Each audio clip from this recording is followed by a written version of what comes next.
And now, Kerby Anderson. Thank you for joining me today. In this first hour, we're going to kind of get somewhat philosophical, but stay tuned. I think you're going to see how this is very relevant. You know, we open up our Bibles, we certainly hear some phrases about faith, hope, and love, but today we're going to focus in the first hour a little bit on truth, goodness, and beauty, which come from some of the classical writers, so we're going to get into that in some detail. Then, just as a program note, let me just mention that former member of Congress Jim DeMint and also former head of the Heritage Foundation, Jim DeMint, will be with us in the next hour for a little while as we talk about his new book. Then we're going to get into some of the news, some of it a follow-up from some of the things we talked about yesterday and what's happening in China. Also, some information about the Afghan evacuations and the fact that we still aren't hearing a lot about that, and the government wants us to ignore that, but we will not. So lots of topics we will cover over these next 2 hours.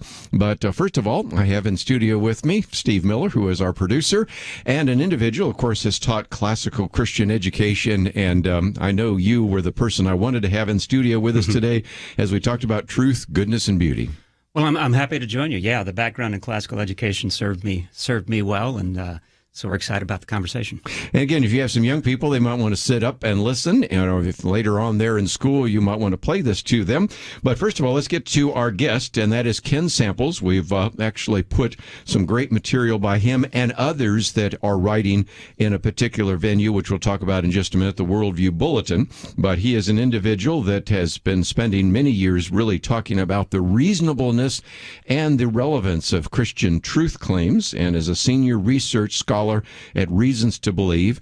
You may know some of his books: Classical Christian Thinkers, 7 Truths That Changed the World, God Among Sages, but even some others that I might mention that may be familiar, Answering 20 Toughest Faith Questions, even contributing to a book that we at Pro Ministries have talked about before, Lights in the Sky and Little Green Men, all about UFOs. So an individual that has gone to Concordia and graduated from there, also Talbot School of Theology. And Ken, welcome to Point of View.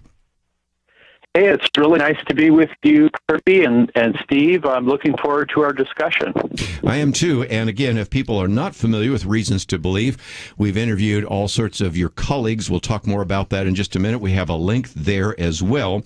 But one of the first articles we've posted here, Steve, is the 3 Transcendentals: Truth, Goodness, and Beauty. Mm-hmm. And I thought this was very helpful because it kind of gets us into the conversation. Yeah, it does. And like I said, having taught for about 10 years at a classical school, when we talk about truth, goodness, and beauty, that's something I'm familiar with, and the related topics of ethos, pathos, and logos.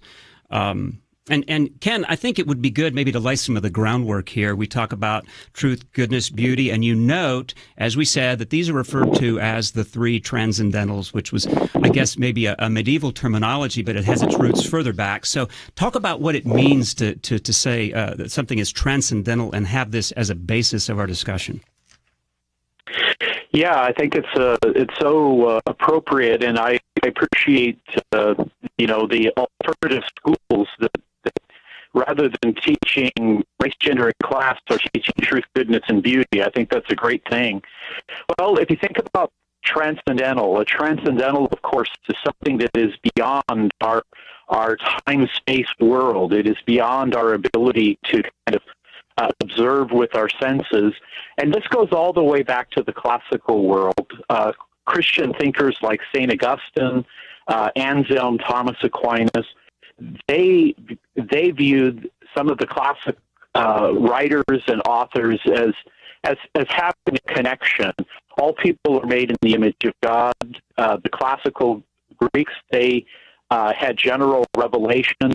They had access to these kinds of truths. And so this idea of truth, goodness, and beauty, these are things that are imbued into the world. Christians later began to see that God was himself truth, goodness, and beauty with the total fullness of that, and that God had created the world and imbued that world with truth, goodness, and beauty. Yeah, and I think it's important to recognize the fact that these ideas predated the Christian era. We look at things obviously through the scriptural lens, but Aristotle, Plato, they were from polytheistic pre-Christian culture, pagan culture, but they intuitively knew, right, via the Imago Dei, that they knew these things, and this led them to conclude that the world had to have meaning and purpose. So could you speak to that a little bit, why it's important to recognize the fact that even apart from Christianity, Yeah, I think sometimes Christians hear the word pagan or Gentile, and we think that's bad. Mm-hmm. But and obviously there was a lot of polytheism and morality that would not be consistent with Christianity. But you're exactly right. Again, all people are made in the image of God. That means that there's a connection between people. We all experience God's common grace, the sunshine, the rain. All people are made in God's image, and certainly people like Plato and Aristotle. I find it interesting today that as our culture moves forward, and some people would suggest we live more and more in a post-Christian culture. What I find interesting is that Plato and Aristotle are now more than ever worldview allies with Christianity, because they believed in God, because they believed that there was an ultimate truth, that morality is not relativistic, but that there was a goodness in life, and that beauty isn't just in the eye of the beholder, that there was an actual beauty that could be connected. Let me take a break, and when we come back, we'll see if we can get a better phone line here. But if you want to find some of the articles we're talking about, there are some really good pieces here. The idea of truth. All truth is God's truth. All goodness is God's goodness. All beauty is God's beauty, and some of the other aspects of that. Peter Kreeft, who we've interviewed years ago, said everything that exists in some way is true, good, and beautiful, and human beings in the image of God are able to know the truth, desire the good, and love the beautiful. But we, of course, live in a world that is fallen, and because of the fall of humankind into sin, it's disordered some of that as well.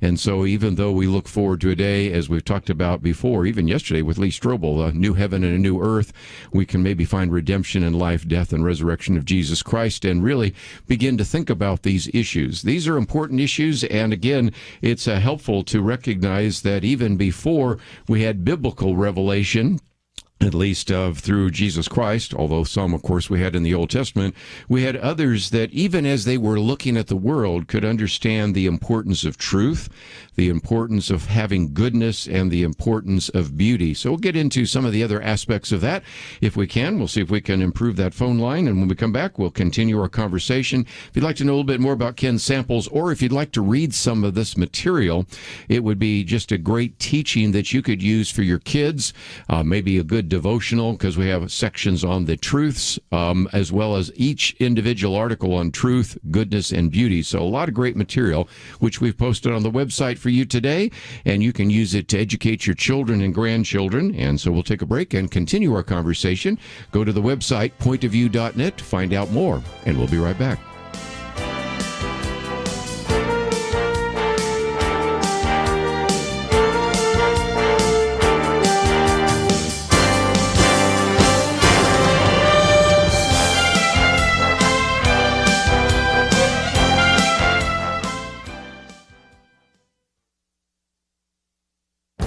This is Viewpoints with Kerby Anderson.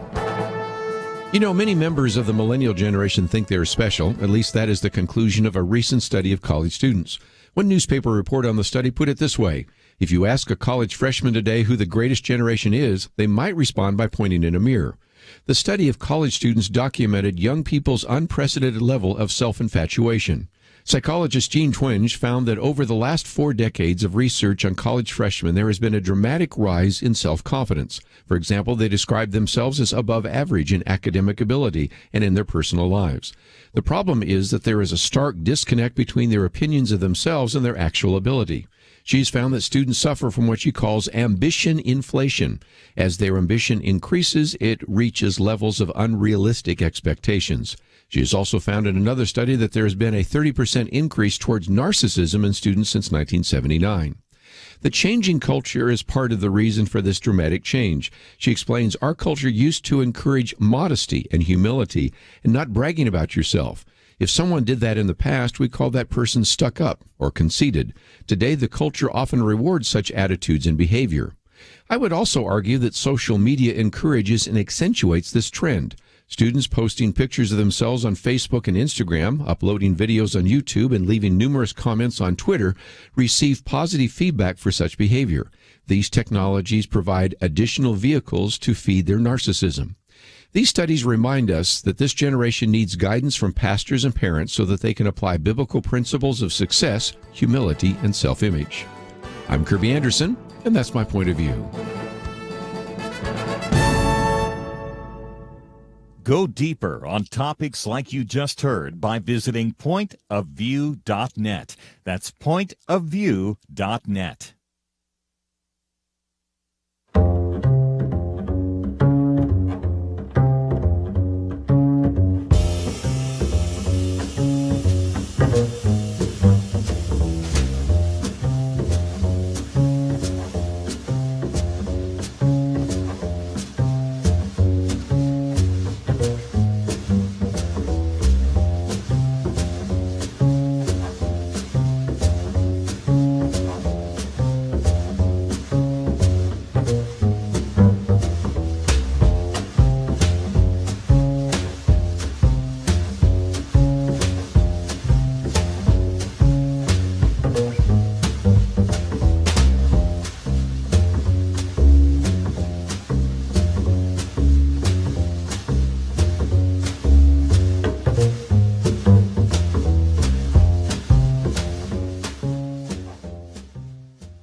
You're listening to Point of View, your listener-supported source for truth. Back once again, spending some time talking about some of these bigger issues that are as important, in some respects even more important to the day-to-day issues, but they also help us understand what is going on. And again, in studio with me, Steve Miller, and by phone, Ken Samples. And Steve, when you think about this, truth, goodness, and beauty, my goodness, any person listening to Point of View knows how each one of those issues has been assaulted by a leftist culture that rejects not only biblical revelation, but just even what you might sometimes say common sense. And so that's why we're talking about it today. Yeah, absolutely. And the fact that truth starts off the discussion here, as far as the three goes, I think is important. We believe that truth is rooted in the reality of God, of a self-subsisting God. And we were talking earlier about the correspondence theory of truth. I mean, if I say it's raining outside and we go outside and it's not raining, my statement did not correspond. It doesn't correspond to reality.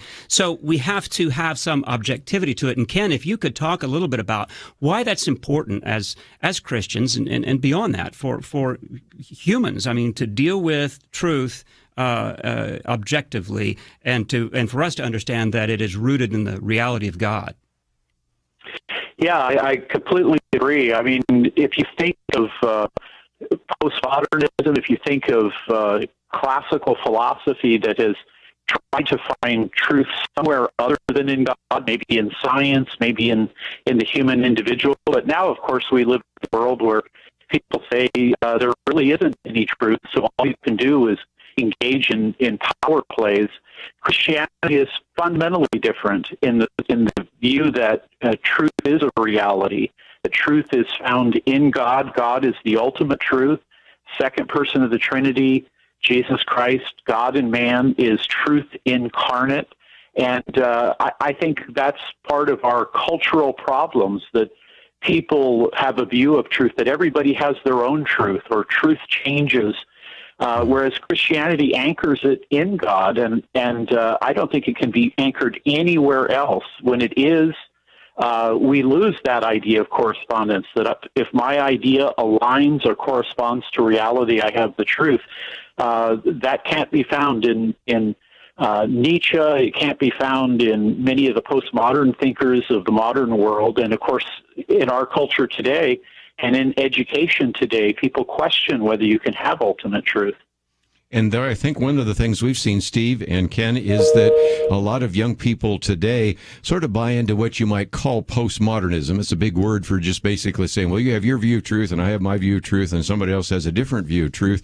And Steve, we've seen that show up, but it's really not exactly the best way to run a society. If everybody has their own truth, if everyone does what they think is right in their own eyes, if I can paraphrase the Old Testament, the culture really falls apart. And that's where we find ourselves right now. It is, and the idea, as you were alluding to, Ken, the well, that's your truth, that's my truth idea that doesn't that doesn't work. I mean, and it's not new. It didn't come on board with Foucault and other postmodernists in the 20th century. Was it? Protagoras, said 2,500 years ago, man is the measure of all things. And then you mentioned Nietzsche and Noam Chomsky, who said it's just a lucky accident if what we believe happens to correspond to truth. So we find ourselves in this very secular culture. I think a lot of people who don't even claim the name of Christ recognize that that's a slippery slope. I may be wrong in that, but I was doing some graduate work in the arts and humanities here in Dallas years ago. One of my professors was a Scottish atheist, and he had this interesting habit of quoting from old hymns. I thought it was fascinating. We were taking, it was a class called Studying the Self Today, and I asserted the importance of holding to objective truth. And he said to me in his Scottish brogue, he said, "Well, Mr. Miller, that's not very popular nowadays, is it?" And he had this sort of wink, wink, nudge, nudge in his voice because he knew that really wouldn't work. That's where we find ourselves, isn't it?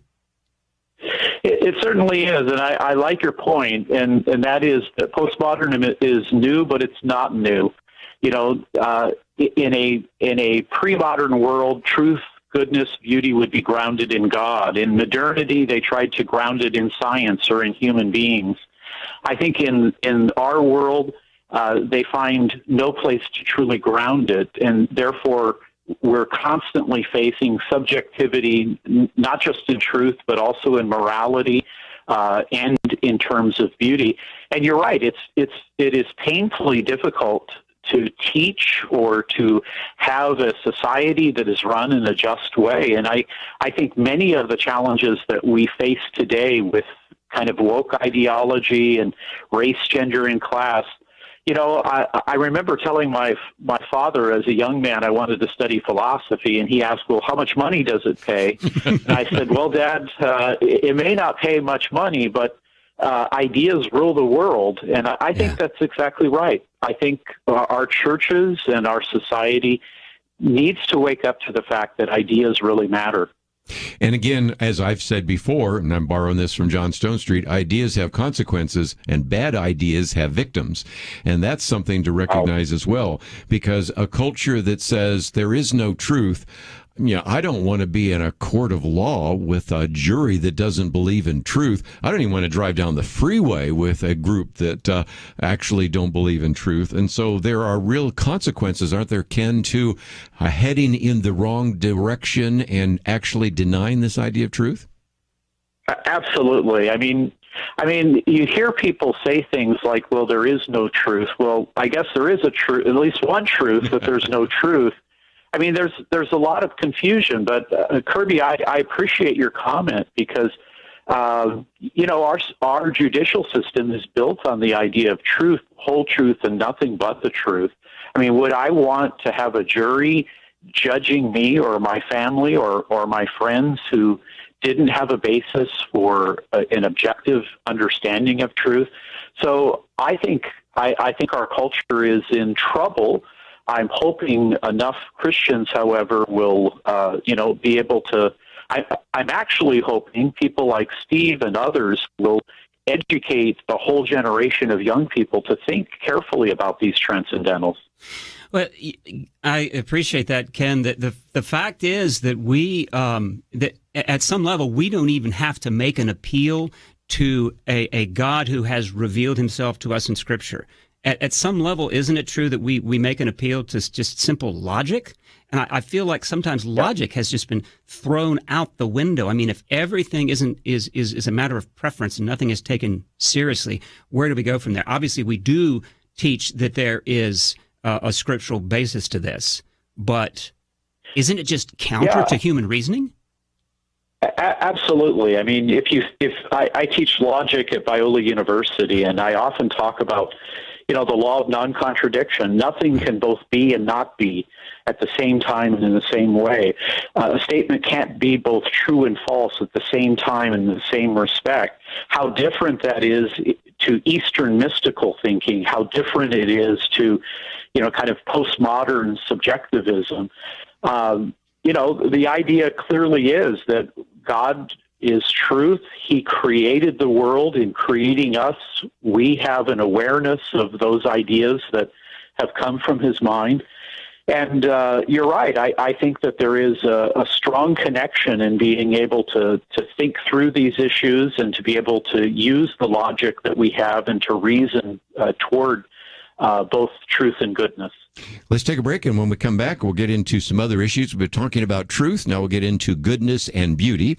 Let me just mention that if you find yourself saying, I'd like to read a little bit more on this, first of all, we have one article by Ken on the transcendental truths, which gets you into both truth, goodness, and beauty. And then we have separate articles that come from our good friends at the Worldview Bulletin on truth, goodness, and beauty. And I think this would be a great teaching for you to use at home, and certainly something you might want to pass on if you already have kids or grandkids in the Christian schools. I wish we could get this in the public schools, but I think we know better on that. But at least in the Christian schools, to really talk about some of these very important values and issues. So all of that is available at our website, pointofview.net.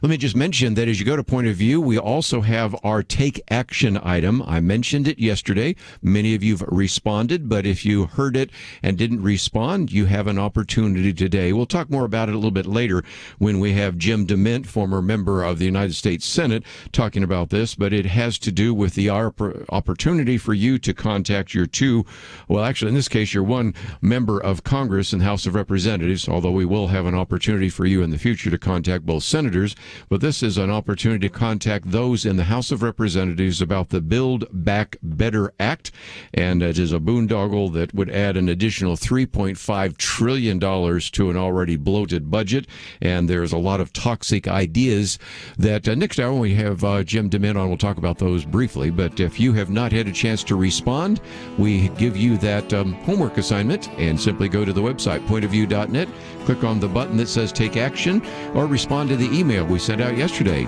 All that available at the website at pointofview.net. We'll be right back. We live in a digital generation. Point of View is reaching this often overly plugged-in generation with truth. You can keep up with us 24 hours a day using your phone, your tablet, your laptop, or your desktop. Search for the Point of View Radio Talk Show on Facebook, where you can keep up with today's issues, learn about current and upcoming guests by liking us on Facebook. Also, follow us on Twitter. Our handle is @PointOfViewRTS. That stands for Point of View Radio Talk Show. Learn, interact, make a difference with Point of View using new media. And here's one way you can make a big difference. Help us increase our reach by spreading the word among your friends. Share a Facebook post. Tag us in a tweet. With enough joining us to plant seeds, we'll see a tremendous harvest. Come on, it only takes a minute. Search for Point of View Radio Talk Show on Facebook, @PointOfViewRTS on Twitter, and subscribe to the Point of View Radio Talk Show channel on YouTube. Learn, interact, share. The Point of View Radio Talk Show. Point of View will continue after this.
are listening to Point of View. The opinions expressed on Point of View do not necessarily reflect the views of the management or staff of this station. And now, here again is Kerby Anderson. Back once again, if you'd like some of the information we're talking about today, it is available at pointofview.net. We're talking for a little bit longer about truth, goodness, and beauty. Then next hour, former member of the United States Senate, Jim DeMint, will be with us. We also will be talking about him now as the chairman of the Conservative Partnership Institute. Talk first about his book, Satan's Dare, which is really almost more of an apologetics theology book, and then we'll get into some of the issues in the news. And before that hour is up, we will get into all sorts of other news and information you need to know about, much of which is not being covered by the mainstream media. So that's what we try to do as a public service. But we think that as we are talking about this today, these so-called transcendentals are very important. It's a good way to begin to analyze what's going on in our culture. Steve Miller, our producer, is in studio with us. Ken Samples with us as well by phone. One of his articles is on the website, pointofview.net. And Steve, we talked about truth, but goodness. What about this idea of goodness? We live in a fallen world, and so in some respects, good and evil get mixed up. But the ancients understood the importance of goodness, didn't they? They did, and I'm not sure we do, right? And that's, again, as with postmodern thought, it's not new. This misunderstanding, this misapprehension of things. So ultimately, I mean, we use good and goodness in so many different ways. You know, that chocolate pie is good and God is good. And these are not exactly the same. But God is the ultimate good. Augustine, for one, would say that. But, of course, we can't understand that completely because we can't fully comprehend God.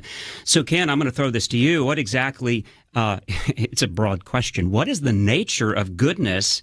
And can you address this understanding of goodness in the light of understanding God?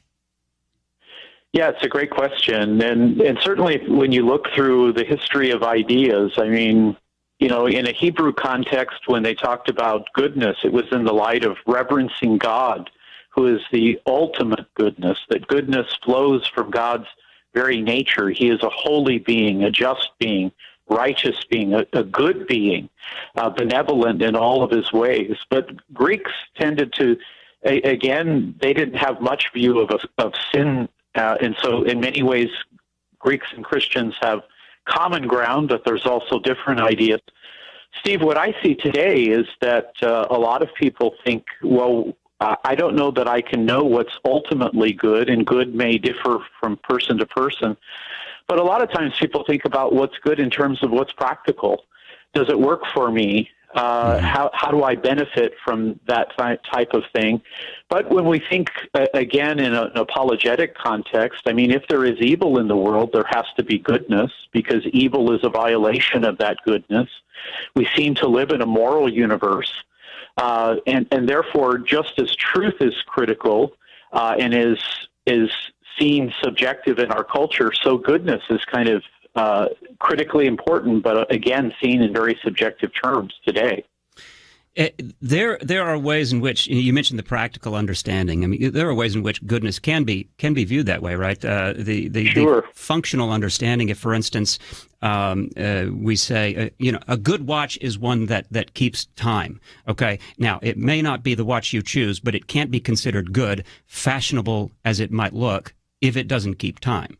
You know, a car serves a function of transportation. If it doesn't, it's not good. So that is something that we do need to understand. You know, that is one element of goodness, right? And yet, are we to believe that innate goodness is always tied to what is good for us as humans, which is kind of what you brought up? Could you elaborate on that a bit more?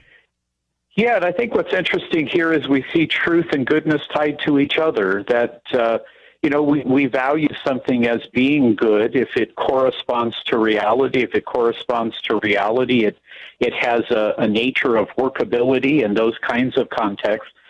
But, when we talk about the gospel, we talk about the Lord Jesus Christ and the triune God, we're talking about a moral goodness. We're talking about a goodness that flows from God's nature, that's reflected in his commandments. The Christian worldview narrative, creation, fall, redemption, consummation, human beings are fallen, and therefore we we've violated the laws of God. We're not good in our nature. We need redemption in that kind of context. But again, I think today that, the idea that all people would be sinful, or the idea that a person could actually have an accurate view of goodness is viewed as, arrogance on the part of human beings. One of the reasons we are talking about some of this is we have posted some of these very good articles from the Worldview Bulletin newsletter. It is something that I subscribe to, so I never ask you to do something that I haven't done. And you will find that there are 3 parts, part 1 on truth, part 2 on goodness, part 3 on beauty. And it also has this beautiful picture of Lake Moraine up there in Banff, and so I've got to love that picture because I love photography. But I was thinking, Ken, there's another part of goodness, and that is for our listeners out here that are atheists. And I've been talking about the fact that the number of unaffiliated, so we used to call them nuns, but people got confused about that. These are people that claim to be atheists, agnostic, or have no preference. Goodness is really a very hard question and attribute and characteristic to define, because we say goodness is what is God. But if you don't believe that there's a God and you believe we're an evolutionary product, then good and bad, those are just preferences. They don't have any objective value, do they? Yeah, I think that that's a powerful critique of the naturalistic system. I mean, I think that naturalism, which is the worldview that's embraced by secular people, atheists, I think they have real difficult time grounding or providing a foundation for things like reason, for things like meaning in life, and for goodness. And Kerby, one thing that I really appreciated about the classical approach is the classical thinkers thought that what would lead to a good life, a fulfilled life, what Aristotle called eudaimonia, was pursuing truth, goodness, and beauty. But how would you live a fulfilled life? How would you derive satisfaction if you really have no ground for goodness? If it changes from time to time? I wonder if that isn't part of the frustration or the difficulty that people experience in life. They're searching for things. They know they have a yearning, a longing, if you will, but there aren't these grounded truths and goodness that they can discover. And Ken, I think that sometimes we. This can be used as an apologetic, the idea of goodness. And when we do something that can be ascribed as good, we can say, that essentially, whether we're believers or not, it's owing to the Imago Dei in us. And I had a friend years ago who was just one of the kindest guys. You'd entrust him with anything. And I worked with him for a while, and he was a flat out atheist. And all I can think of when I think of Kevin is this smile on his face and this genuine concern about every individual he met. And, I use that as an example of the fact that there is goodness in people, but that we need to tie it back to the idea that God has placed that in our hearts, don't we? Absolutely, and I think I see it in apologetics. When I was doing apologetics in the late 80s, I worked at the Christian Research Institute. When I'd go out and talk to people on the college campus, they were asking largely truth questions. God's existence, is Jesus the Son of God? Did he rise from the dead? I noticed in the last decade or so working at Reasons to Believe, when we go to the universities, young people are asking questions about goodness. Is God good? Is the God of the Old Testament good? Yes. Has Christianity been a good force in the world, if you will? And relating it to your question, Steve, I mean, certainly being made in the image of God. I was dialoguing with somebody on Twitter, and I was saying that one of the critical arguments against slavery for the abolitionists was that all people are made in the image of God. Therefore, regardless of your skin color, regardless of your sex, your age, your class, you have a dignity and a value. And I said to the atheists, I said, look, if you don't believe in God, you can't believe in the Imago Dei. So how would you reason against slavery? I think the idea of the Imago Dei is critical. it's, you know, our that image has been effaced, but it has not been erased. Very good. Well, we need to take another one of those breaks. We'll come back and maybe talk a little bit about beauty. But you were talking about people pursuing truth, goodness, and beauty, but not really having anything to show for it. And it kind of goes back to the C.S. Lewis quote that if indeed you keep having this sense that there are needs that you have that cannot be met in this world, does that not imply that indeed you were made for another world? I mean, you can feed dogs, and, you know, I've got dogs around the house, and they look pretty content if you meet their physical needs. You can meet the physical needs of human beings. They roam the planet for looking more. So let's take a break. We have a lot more to cover. We'll do that right after this.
Now, back to Point of View, your listener-supported source for truth. Privileged to have Ken Samples with us for a few more minutes. And again, as we have mentioned, he is the senior researcher scholar at Reasons to Believe. Reasons to Believe, a great resource for you. Lots of times dealing with scientific issues, but today we're talking about some in the humanities. And it's easy to find. It's reasons.org. There's a blog. There are all sorts of publications, all sorts of other resources there as well. And we'll talk a little bit more about that in just a minute. But again, we have with us both by phone, Ken Samples, but in studio, Steve Miller. Hi. Well, Ken, I want to get into the idea of beauty. This is a couple of things I want to address. First of all, the fact that it gets kind of marginalized and it kind of gets the consolation prize of the three. And then secondly, let's talk maybe a little bit about the subjectivity versus objectivity when it comes to looking at beauty. But certainly, I think it's become marginalized in certain Christian traditions, not in all, certainly. But I mean, we all know we need to pay attention to truth. Some of us were raised with this image of the fact, faith, and feeling train, which can be somewhat helpful. We certainly, when it comes to goodness, we know God is good, and so we acknowledge that. But I mean, beauty. Okay, sometimes we think that's nice if we have time for it, like going to the museum or a theater or a concert on a Saturday night. You know, I mean, at least the next day in church we'll be able to set things straight in case we've gotten off track with our strange preoccupation with the beautiful thing. But I think you'd agree that's not really what it is. It's more than that. It's different than that. So, what are your thoughts there? And have I fairly stated? Can you tell how strongly I feel? Maybe, but the fact that some Christians view beauty, at least those who are predominantly left-brained, as kind of an also-ran. Yeah, or a stepchild. Yeah. No, I think you're exactly right. I was watching a video about the Vatican museums, and their tag was interesting. It said evangelism through beauty. I mean, I know a number of secular people. They would not come to my church, but if I met with them to go to an art museum, they're all in. I wonder, and this is a question in my mind, given the world in which we live, I wonder if we could use an argument from beauty to attract people, and then maybe circle around to truth and goodness. I mean, that's of course an apologetic methodology question. But I mean, if you look at it from a secular point of view, does beauty, in a Darwinian sense, does it give you survivability? Well, I don't know. Maybe you could make a case for that. But there appears to be far too much beauty in the world to explain in kind of Darwinian terms. And I think even within Christendom, I mean, Orthodox and Catholics view the use of beauty in a different way than Protestants generally do. But I think the idea of beauty is very attractive to people today. I think it's an underused argument. And when we talk about beauty, I mean, Christians talk about the beatific vision, where we will encounter God, not just a all-powerful, all-knowing God, but also a God of perfect beauty that we'll enjoy Him forever, as the Westminster Standards talk about. And so I try to use beauty as an opportunity among people to say, well, look, is beauty merely in the eye of the beholder, or could there be a grounding and objective nature to beauty? And so I'm trying to bring this up. It struck me when I was in London and visited a medieval cathedral and looked at the cathedral, and a friend said to me, "What do you think of this place?" I said, "I just want to fall on my knees and worship God." I wonder if we've left the use of beauty and given up that maybe it's merely subjective. Yeah. At some level, I mean, not everybody enjoys the same thing, right? But we have to acknowledge that there is an objectivity. Even Plato and Aristotle did that. If you're listening to a discordant symphony by, and I can't even think of someone, but like a Philip Glass or something where there's just a lot of silence, they may be trying to make a point, but is it beautiful? Yeah. I don't know that. Well, I think when we think about beauty, I think you've made a good point, and that is, my wife likes natural parks. I actually like Christian art.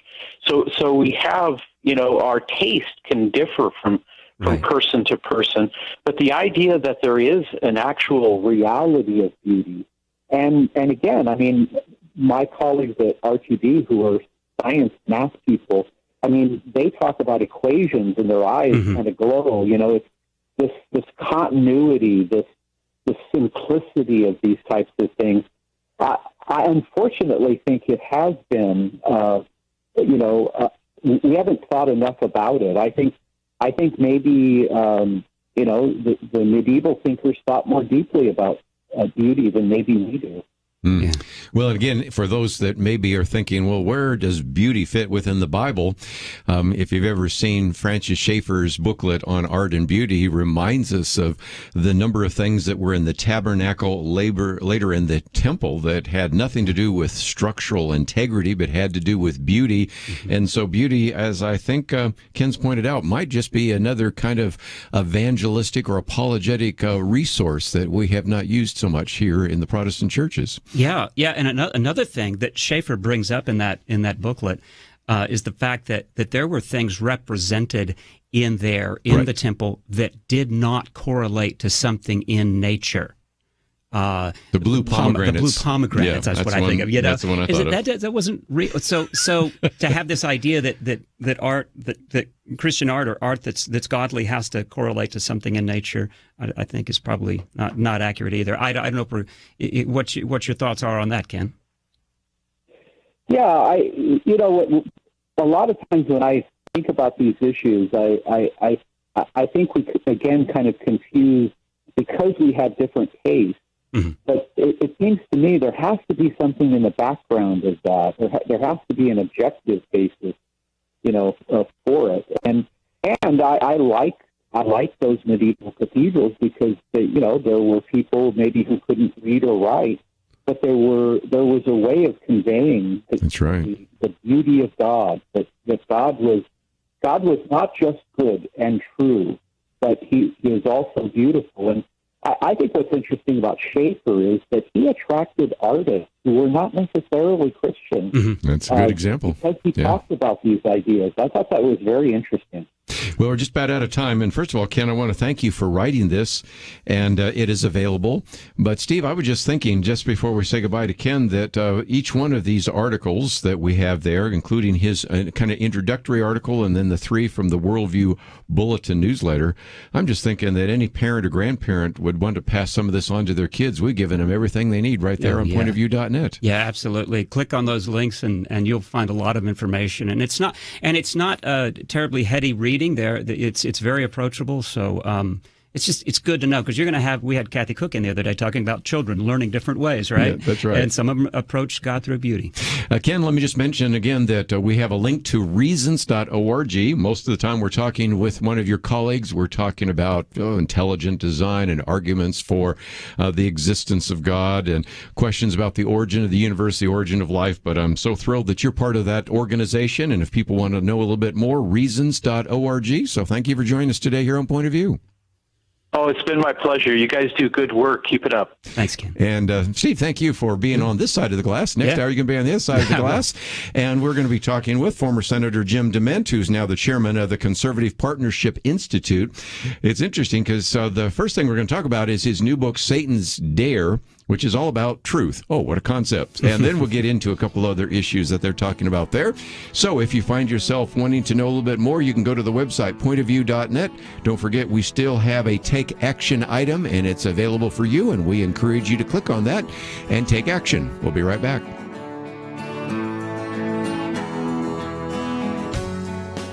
Supreme Court Justice Clarence Thomas recently said, "The Declaration of Independence has weathered every storm for 245 years. It birthed a great nation. It abolished the sin of slavery, and it endeavored to address its effects.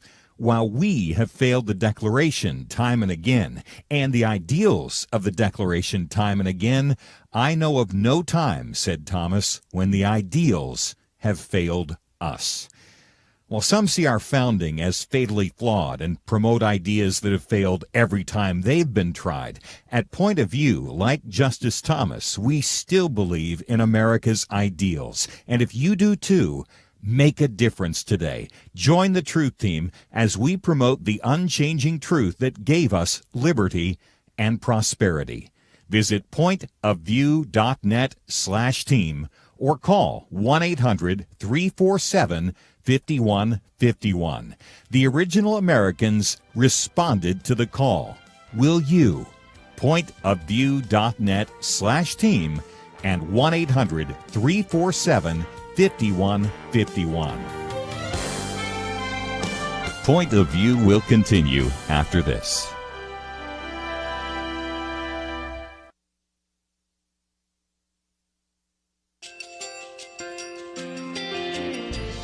I just want to thank you so much for all the wonderful programming you have. You're just absolutely fantastic. I recently started listening to Point of View, and I really found it interesting because of the different subjects you cover. Thank you for that. I really appreciate everything that you do in keeping us informed. Thank you, Kerby, for everything that you have been doing. I appreciate all the work that you're doing, advocating for the Word of God. Thank you so much. Point of View, I think, is absolutely necessary because it's a Christian perspective, a biblical worldview perspective, and receive very current, up-to-date information about what is really going on, week to week in our culture, which is changing so rapidly, and yet it's morally sliding backwards. Yeah, I'm just, first of all, I thank you guys. Y'all's program is wonderful, and enjoy it every day. I learn so much every time I listen to it. Point of View Radio Talk Show.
Hi, this is Kerby Anderson. You know, each day we take on the tough issues and provide a biblical perspective to them. The topics we cover are wide-ranging: apologetics, theology, prophecy, creation and evolution, intelligent design, marriage, family, child-rearing, the millennial generation, trends in society, politics, economics, business, religious liberty, the Constitution, public policy, foreign policy, military policy, tensions in the Middle East, abortion, homosexuality, pornography, sexual ethics, media, technology, history, and America's godly heritage.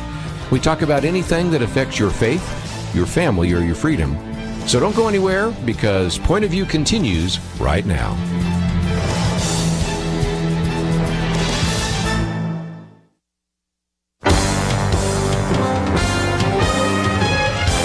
Across America, live. This is Point of View.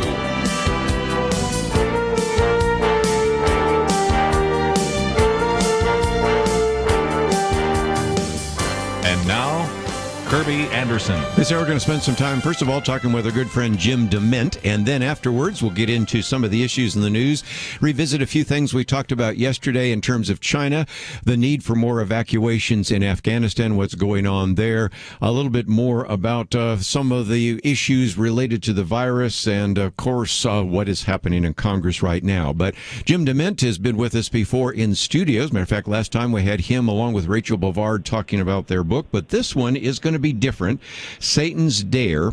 And first of all, let me just mention he's the chairman of the Conservative Partnership Institute. You can go to cpi.org. We have a link there on the website. An individual that represented South Carolina first in the House of Representatives from 1999 to 2005, then the U.S. Senate from 2005 to 2013. As I mentioned, of course, he also was with the Heritage Foundation. While in the Senate, was the founder of the Senate Conservatives Fund. But most importantly, certainly a great organization that I highly recommend, Conservative Partnership Institute, and author of this new fiction book. So, Jim DeMint, welcome back to Point of View. Kerby, I've been looking forward to being on your show. There are not many places where I can discuss politics and religion and the Bible and truth all with the same host. And so I really look forward to this. Well, and again, we just talked about truth, goodness, and beauty last hour, so that was kind of the warm-up act for you. But we are in a world right now which is upside down, as you said before. Lies are truth, and love is hate, and also people are afraid. So two words we use so often here, the need for discernment and for courage. But you had an experience about why you wrote this book, because you, like a lot of us, when we travel, I just go to a church. I try to check it out, but sometimes you'll hear a church. You're hearing this great sermon on Easter about the resurrection, but then at the end you get the comment, it really doesn't matter whether you believe in the resurrection or not. And that in some respects is why you felt the need to write Satan's Dare, isn't it?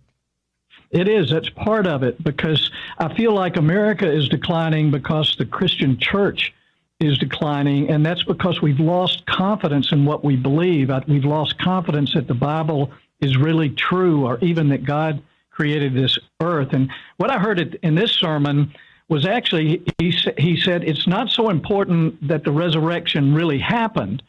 It's just important that you believe it.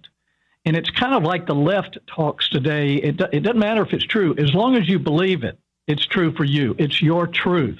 And truth is truth. and we know from the Bible, Kerry, that if we want to know the truth, we have to know God and His Word first. And if we know God, then we know the truth, that will set us free. And as conservatives, we talk about freedom all the time, but we forget the source of it. And this book, while it is a novel, Josh McDowell said there's more truth in this book than just about any nonfiction book he's ever read. And I think it's a great love story. People who've read it told me it's had a profound effect on their lives, and it gave them confidence in the Bible.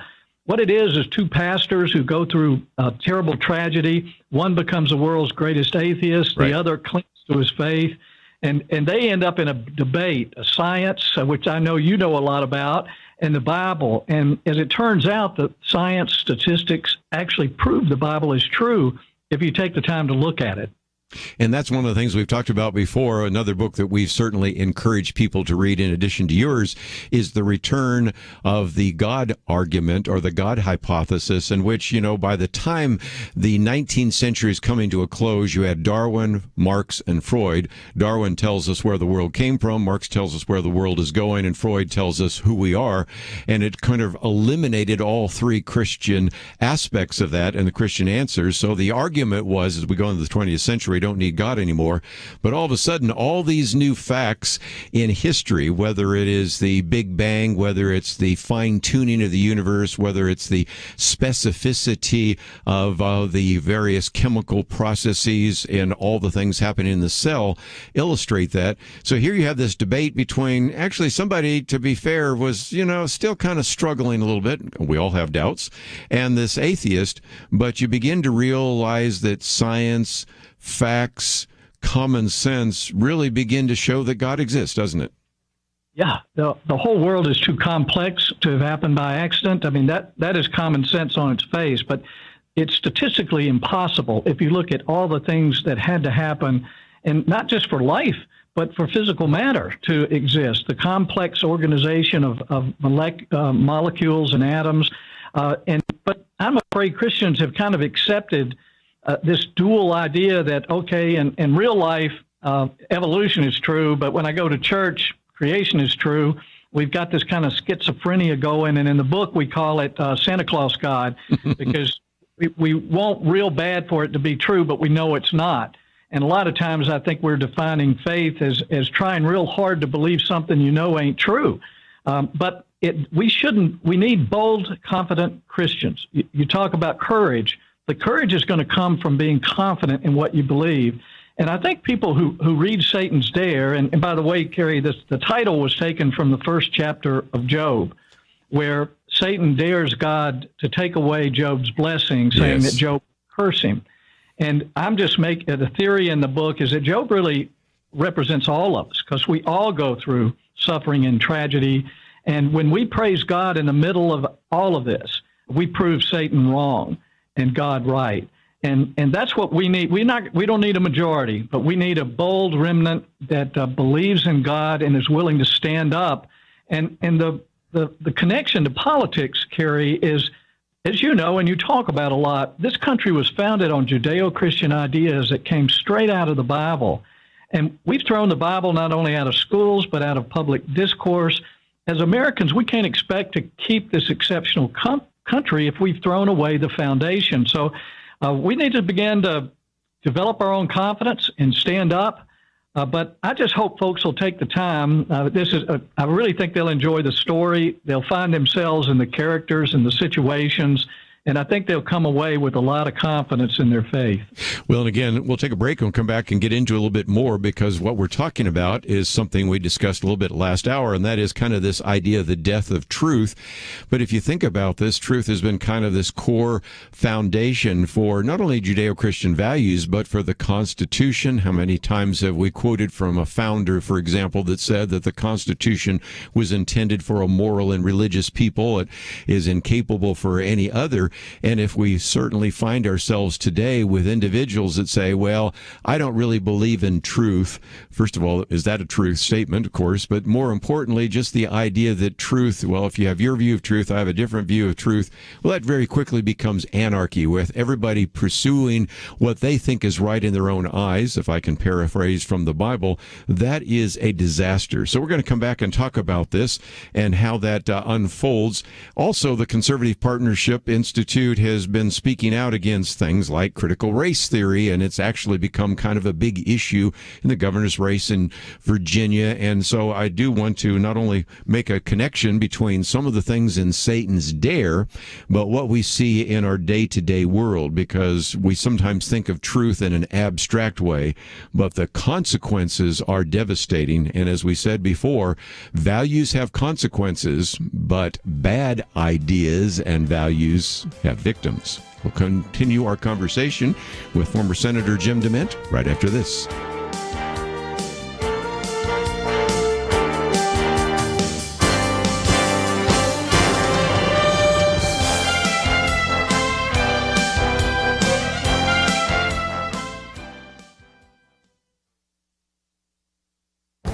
This is Viewpoints with Kerby Anderson.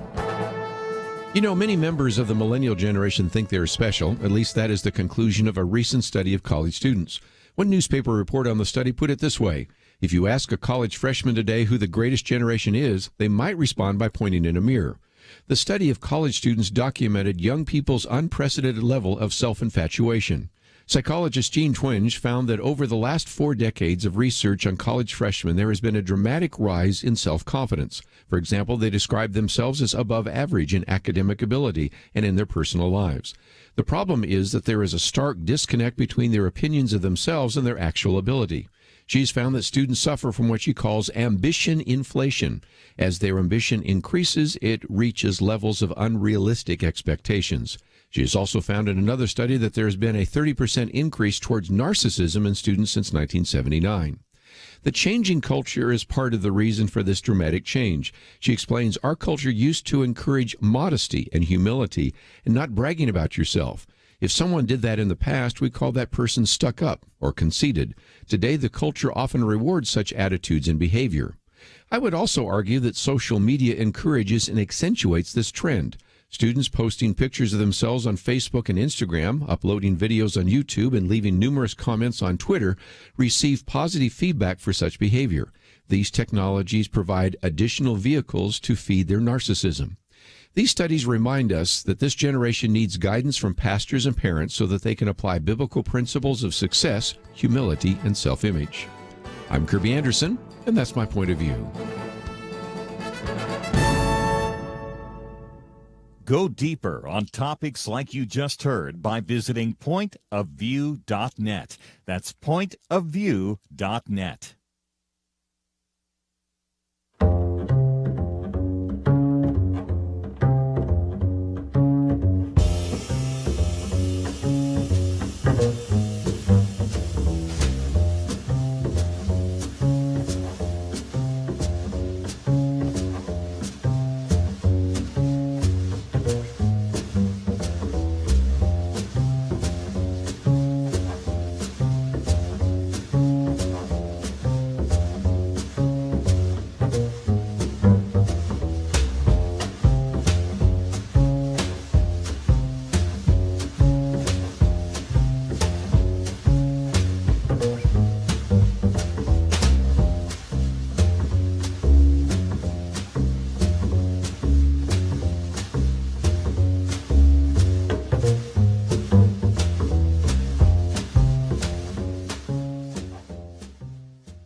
You're listening to Point of View, your listener-supported source for truth. Continue our conversation with Jim DeMint for a few more minutes. And again, we want to focus a little time and attention on Satan's dare.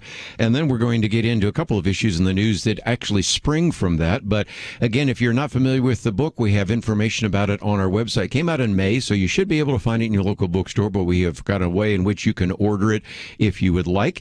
We also, of course, have a link to Conservative Partnership Institute, which is cpi.org. And I might just mention, just the other day, I had somebody contact me and said, I'm doing a podcast, but I need somebody who really be a good expert on social media. And I said, well, Rachel Bovard at CPI would be the best one. And so I'm sure that link was followed up. But on this book, for just a few more minutes, endorsed by Ben Carson, Lieutenant Colonel Oliver North, Glenn Beck, of course, we mentioned Josh McDowell and others.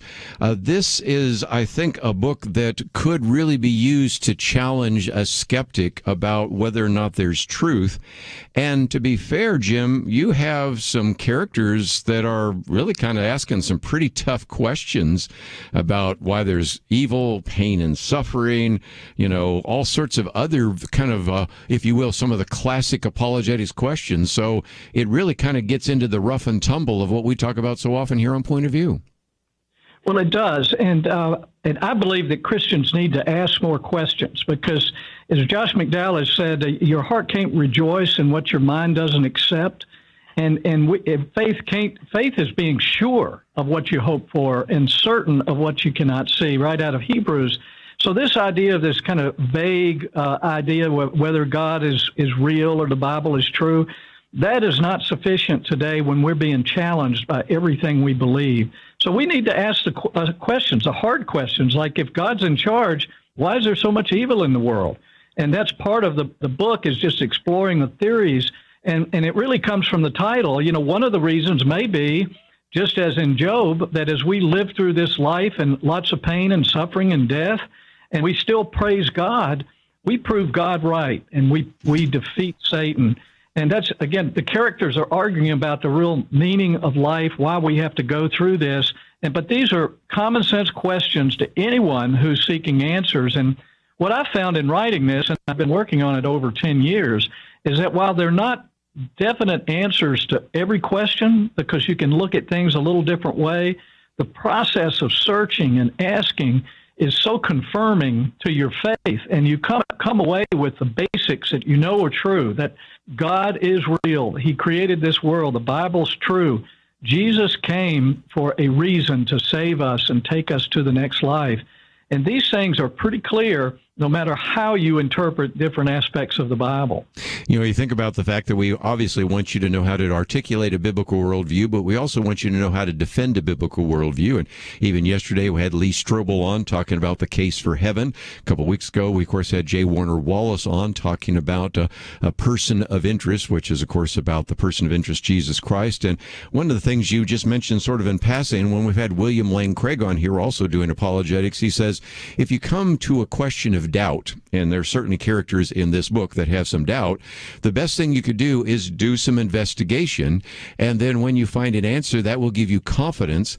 And I must admit that we are in this golden age of apologetics. You know, when I was in college, there was a book by Josh McDowell called Evidence That Demands a Verdict.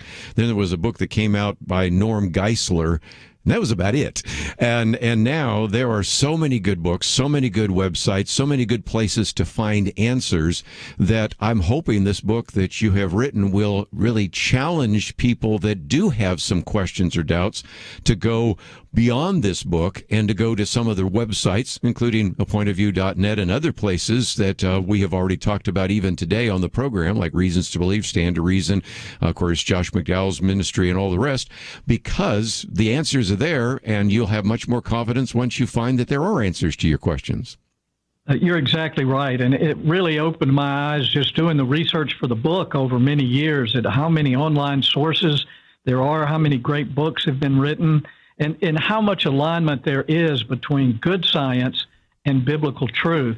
And folks just need to know that. I mean, it just makes me sad that we're raising our kids with this dichotomy where schools teach them that God's not real, he does, or at least that we happen by accident, and then at church they're telling us something different. At least in some churches. But again, I think the only way to save this country is for there to be a spiritual revival, and this type of book, Satan's Dare, I think it's going to help wake people up, because it does ask the hard questions. It shows people suffering. It's not smoothing over very difficult things that we go through as Christians, but it comes out the other side with, I think, some answers that make a lot of sense to me and to the folks who've read it and spoken to me about it. So I'm excited about talking about it.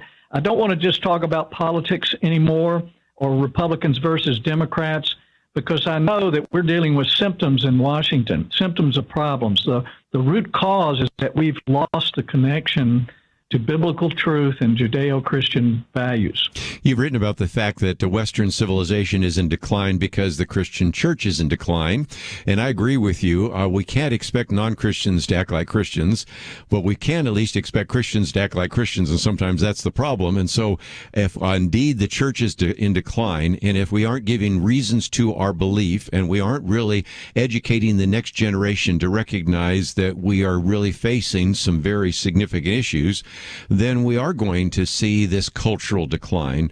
But I, like you, am praying for a revival and even a reformation. So it's not only a stirring of the heart, but a refocusing of the mind on biblical truth. And so that's really kind of the goal that you have, and one of the reasons why you're hoping that this might launch, if you will, a national discussion about God, truth, and even the role of church in the culture.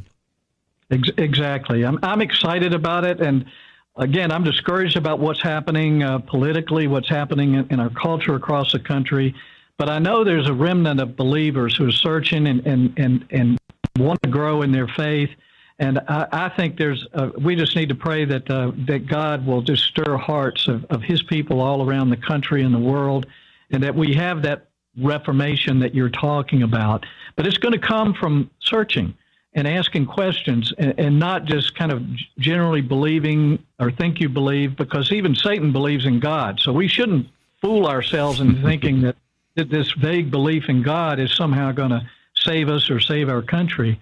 So again, I challenge folks to read Satan's Dare. I'm convinced they'll come away confident in their faith, and maybe asking some questions and even answering them very differently than I did in the book.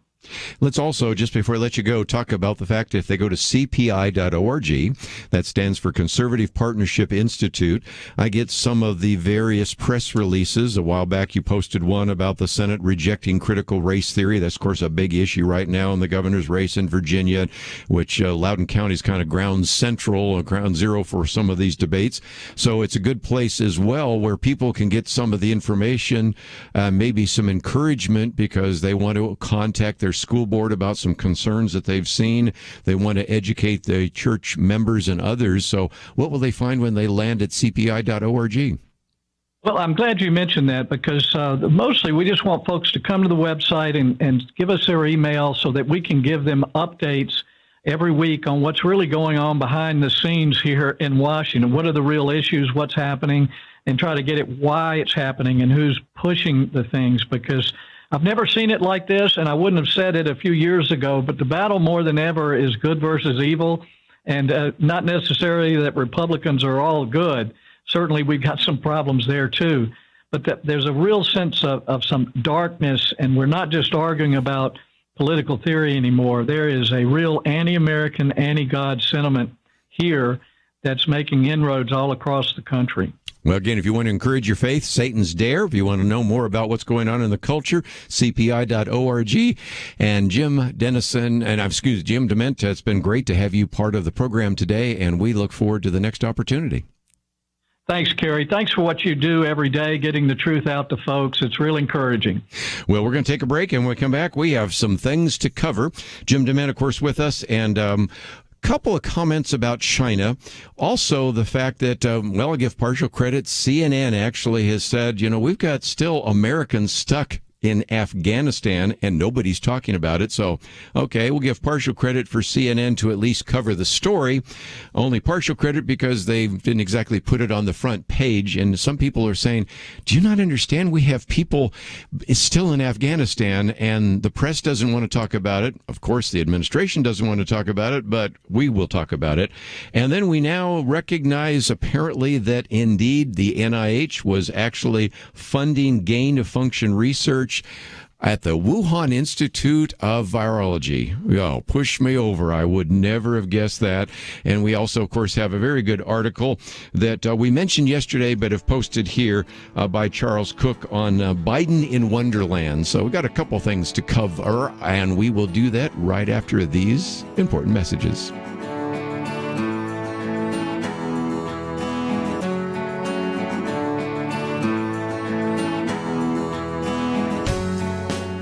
We live in a digital generation. Point of View is reaching this often overly plugged-in generation with truth. You can keep up with us 24 hours a day using your phone, your tablet, your laptop, or your desktop. Search for the Point of View radio talk show on Facebook, where you can keep up with today's issues, learn about current and upcoming guests by liking us on Facebook. Also, follow us on Twitter. Our handle is @Point of View RTS. That stands for Point of View Radio Talk Show. Learn, interact, make a difference with Point of View using new media. And here's one way you can make a big difference. Help us increase our reach by spreading the word among your friends. Share a Facebook post. Tag us in a tweet. With enough joining us to plant seeds, we'll see a tremendous harvest. Come on, it only takes a minute. Search for Point of View Radio Talk Show on Facebook, @Point of View RTS on Twitter, and subscribe to the Point of View Radio Talk Show channel on YouTube. Learn, interact, share. The Point of View Radio Talk Show. Point of View will continue after this.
are listening to Point of View.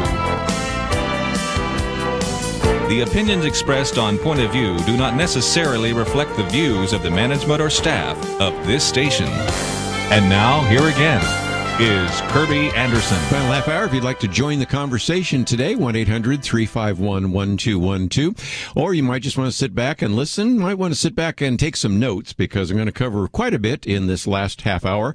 And just as a program note, let me mention, first of all, that tomorrow we will, of course, be spending our weekend edition. Penna Dexter will be a part of the roundtable. Jeremy Dice will be. Jeremy's going to talk a little bit about this report that came down from the Biden Commission about packing the Supreme Court and some other perspectives. We'll also may get some thoughts about First Liberty trying to defend some of those Navy SEALs that didn't want to be vaccinated. So we'll get into some of those topics tomorrow and much, much more. So those are some topics we will be addressing. Just one more time, let me mention that we have our Take Action item for the Build Back Better Act. And if you are not familiar with that, that's an attempt to spend an additional $3.5 trillion on some things, which, first of all, I don't think we can afford or need. Second of all, it promotes some really toxic ideas that do not need to be in that piece of legislation. And, of course, there's always a few good things in any bill, but we can put those in the general budget rather than wrap them around all sorts of things that aren't good. And I think it's a good reason why you should contact your member of the House and express your opinion. And I would imagine if you read through some of the material we've posted there, you would come to the same conclusion of me. But if not, well, you can express your opinion either way. And we make it very easy. I've had a lot of people say, let's be honest, I just don't have the time to contact my member of Congress and even understand what's in this 2,500-page bill. Well, we've made it a little bit easier. You go in there, you type in your zip code, we pop up your representative. Of course, sometimes if you haven't done this before, you'll need to put your name and address in there so they know who you are. And then we give you a lot of information and some suggested talking points or even a suggested letter. You can edit it any way you want, and then you can hit that button, submit, and you've done your civic duty. So that's very easy, and that's why we want you to do it. Yesterday, we talked about China. I don't want to spend a lot of time on China, but there are a couple things that have developed that are very significant. One is the remarkable change in attitude of Thomas Friedman. Now, I go back and forth with him because, he over the years has written some books that I've even talked about on this program that I think we're really looking ahead to some future ideas. But at the same time, some of the ideas that he expresses in his op-eds and his editorials are just amazing. And I'll take you back a couple of years ago when he talked about how one-party autocracy certainly has its drawbacks, but then said it would be nice if we could be dictator for a day, just like they have in China, so we could implement everything we want. And I'm like, what? I can't even believe you said that. Then on Meet the Press, he says something very similar. That was in 2010. I fantasized, don't get me wrong, but that wouldn't it be nice if we could be China for a day? Just one day. And that would be something which would allow us to authorize all the right solutions. Of course, his are all very liberal, progressive solutions. But nevertheless, this week, and this comes from Jim Garrity, who I found out is in Dallas tonight for the William F. Buckley dinner. I thought, if I'd known you were coming, could you come early? And we put you on this. Well, we might not have fit him in, but we'd have tried anyway. But now, this week, he actually said, President Xi Jinping has reversed steps from Deng Xiaoping's direction in ways that would pose a real danger to China's future development, a real danger to the rest of the world, you think? Then goes on to say that everything he's doing is eroding trust among the Chinese foreign entrepreneurs, the rules of business, and also they're trying to swallow up Hong Kong. Soon they might move on Taiwan. And so now all of a sudden, Tom Friedman, I wish we could be like China for a day, is now finally recognized, you know what? China is our enemy.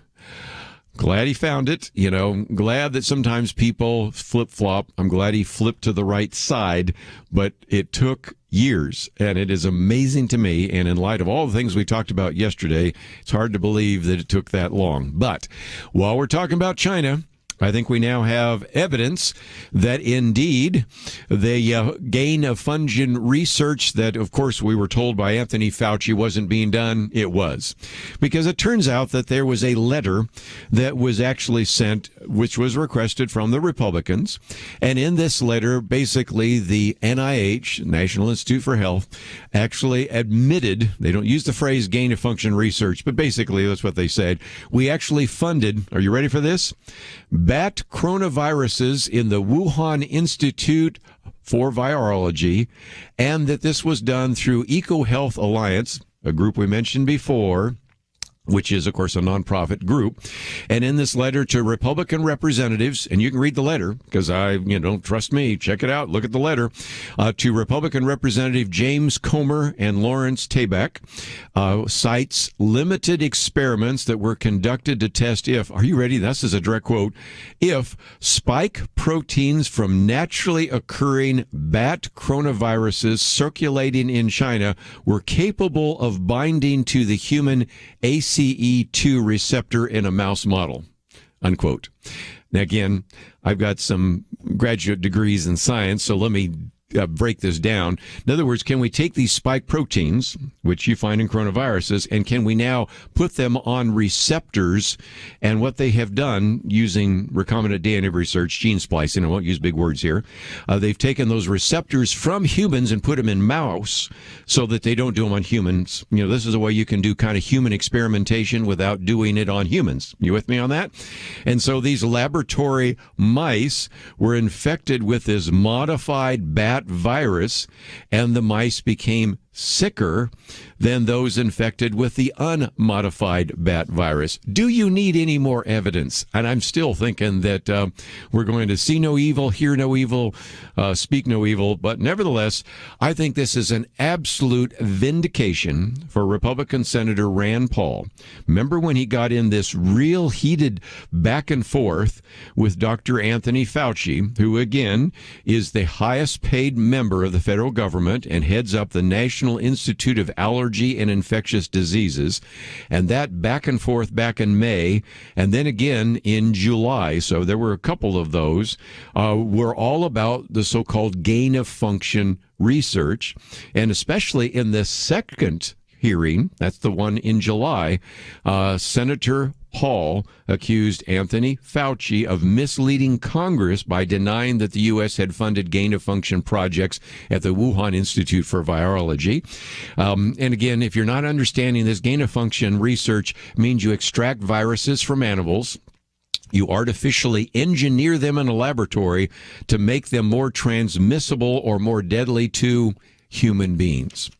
If you wanted the smoking gun, I think we got it. I think we do have it. And that comes in a letter from the National Institute of Health, and just a good illustration of what we suspected a year and a half ago now is indeed, I think, even more clear. But I'm still expecting some people in the intelligence agency to say, well, it's still really pretty ambiguous, but I don't think it's ambiguous for most of us. Just before we take a break, let's, if we can, give CNN partial credit. Didn't want to give them full credit because, this is an important story. I'm glad they covered it, but it should be front page. I mean, this should be a question being asked of Jen Psaki every day. This is a question that should be asked of the President of the United States. But again, let's give CNN their due, because indeed, this is what CNN reported, and I think it came out yesterday. 2 months after the final U.S. military plane left Kabul, some of those same people are still working tirelessly to extract family members of U.S. service personnel stuck in Afghanistan, all with what sources say with little or no official help from the U.S. government. Interviews, CNN says, with active duty service members, former military officers, and current lawmakers working on this issue reveal a deep level of frustration over the lack of formal government assistance. Lawmakers say that they are in the dark about the best official avenue to help constituents who call asking for help, and military personnel with families stuck in Afghanistan said they've been left to figure things out for themselves. Again, I want to credit CNN for covering that. I want to know, and I think you need to ask the question, why isn't anyone else covering that? This, I think, would be a front page story in the New York Times, the Washington Post, CNN, MSNBC, Fox News, you name it, Wall Street Journal, everywhere else, if indeed, instead of Joe Biden being elected, Donald Trump was reelected, and he did pull individuals out of Afghanistan, and we left people behind. Don't you know that would be a front page story, and it would be a drumbeat every day, Americans left back in Afghanistan, and this would be something that would be one of the great scandals that would affect the administration.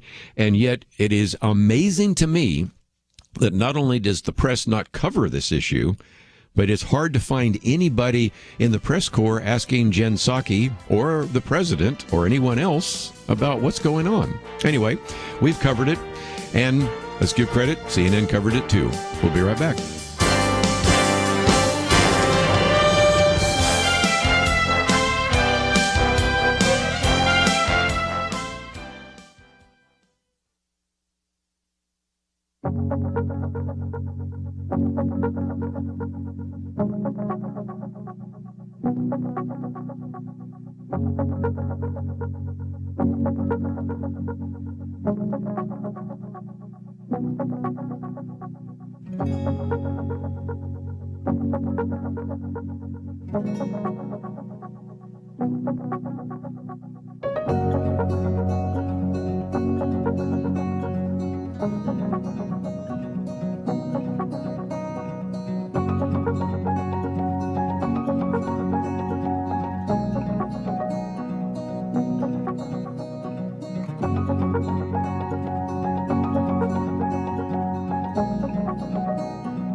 Now, back to Point of View, your listener-supported source for truth. Last segment, I want to kind of wind it down with the old, don't believe your lying eyes, believe what I tell you, because we are going to get into just a minute a piece by Charles Cook, Biden in Wonderland, and I sort of mentioned some of it yesterday, but I posted it for you today to read in its entirety.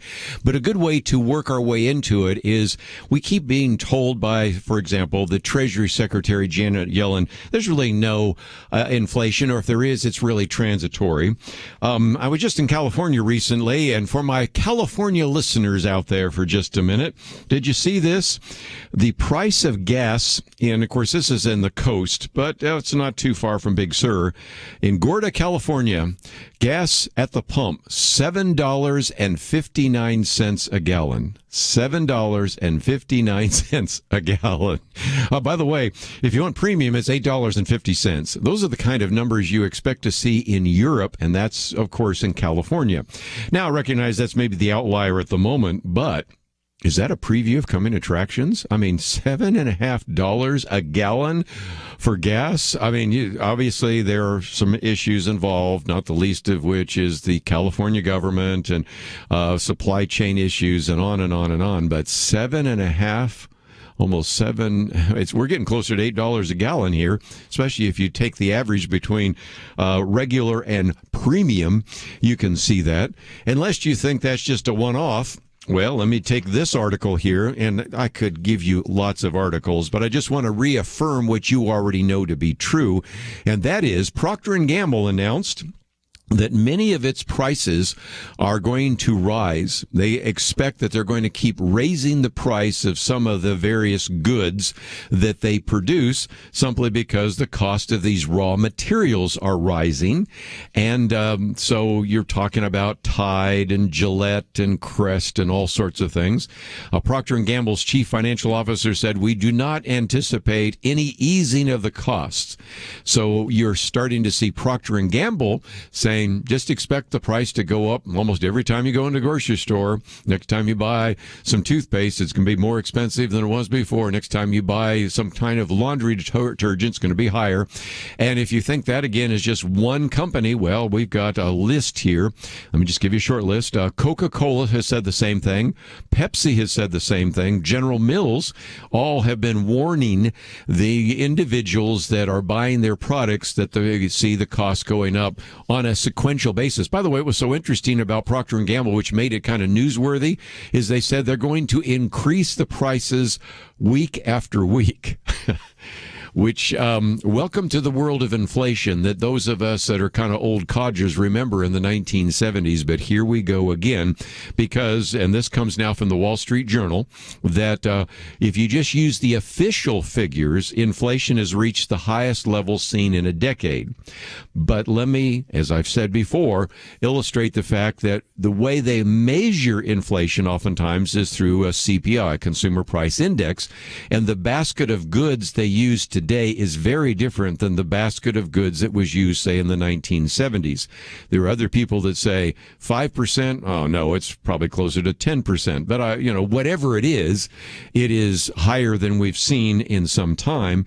And for my younger audience, if you've been born since, say, 1980 or certainly since 1990, you've never seen anything like this, and that's what's going on.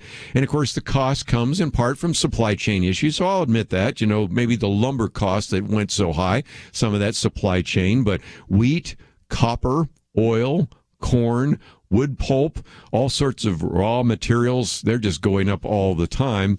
And again, if the best answer that you can get from the Treasury Secretary, Janet Yellen, used to be the head of the Fed, of course, is that, well, it's just going to be transitory. I'm seeing too many people on too many video and too many interview shows saying it's not transitory. And Moody's Analytics, which I think is a good way to kind of evaluate this, has said that the current inflation means that families might have to spend an extra $175 a month on basic necessities such as food, housing, and fuel. I think those numbers are low, but we'll use the official numbers, and that all then leads into the last article that we have posted, which I would encourage you to read in its entirety. But Charles Cook, who we think very highly of, actually starts with a quote from Alice in Wonderland, where Alice is saying, wouldn't it be nice if everything was contrary-wise, and actually lives in kind of this fantasy world of Wonderland, or if you want to go to Neverland or whatever illustration from a children's book you want to use, that certainly seems to be the case. Because on the second page, Charles Cook goes through the short list of all the things that are happening right now under the Biden administration. The jobs reports are lackluster. The border is a mess.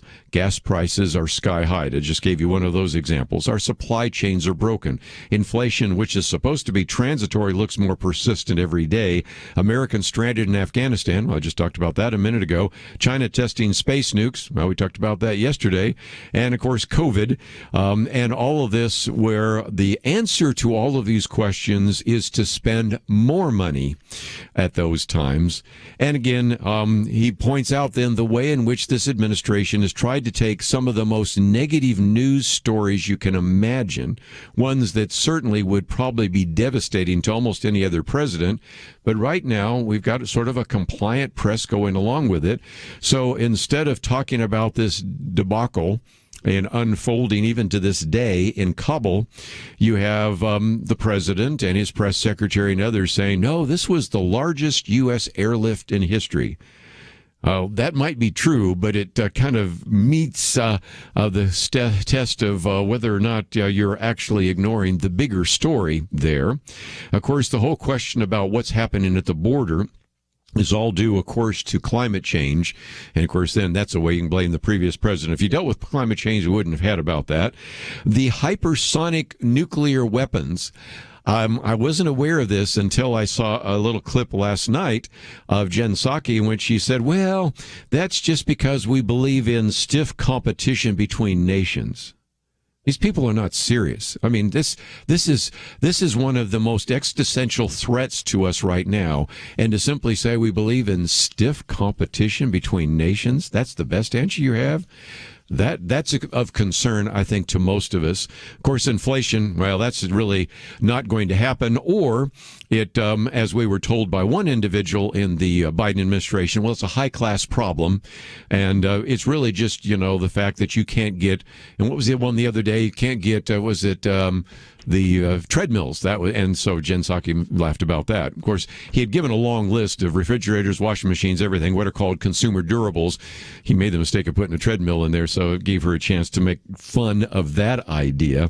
And then, if that's not insult to injury, the fact that the president's been telling us for some time that this $3.5 trillion boondoggle actually won't cost us anything at all. Yes, it will.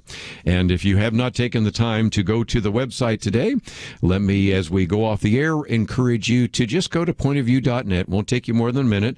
Middle column there, take action, an opportunity for you to contact your member of the House of Representatives on the Build Back Better Act, the $3.5 trillion boondoggle, and you can express your opinion, and I would encourage you to do so.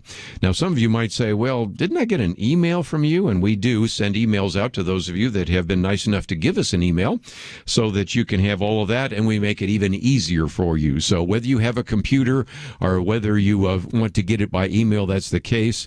If some of you say, well, I don't have a computer, well, we can get other things to you as well, but I think the best way is to simply borrow a friend's computer or go into the library, because we just make it so easy for you to contact your member of Congress. But you can still do it the old-fashioned way. That's the way I do it sometimes. I pick up the phone. You can do that as well. Well, we are going to be dealing with a really significant set of issues tomorrow, so we'll see if we can pack all of it into 2 hours on our weekend edition. But just before I say goodbye, let me thank again Andrew for his help as an engineer. Steve, on both sides of the glass today as a producer, thank you for helping both on the program and off. We'll see you back here tomorrow on Point of View. Supreme Court Justice Clarence Thomas recently said, "The Declaration of Independence has weathered every storm for 245 years. It birthed a great nation. It abolished the sin of slavery, and it endeavored to address its effects. While we have failed the Declaration time and again, and the ideals of the Declaration time and again, I know of no time," said Thomas, "when the ideals have failed us." While some see our founding as fatally flawed and promote ideas that have failed every time they've been tried, at Point of View, like Justice Thomas, we still believe in America's ideals. And if you do too, make a difference today. Join the Truth Team as we promote the unchanging truth that gave us liberty and prosperity. Visit pointofview.net/team or call 1-800-347-5151. The original Americans responded to the call. Will you? Pointofview.net/team and 1-800-347-5151. Point of View is produced by Point of View Ministries.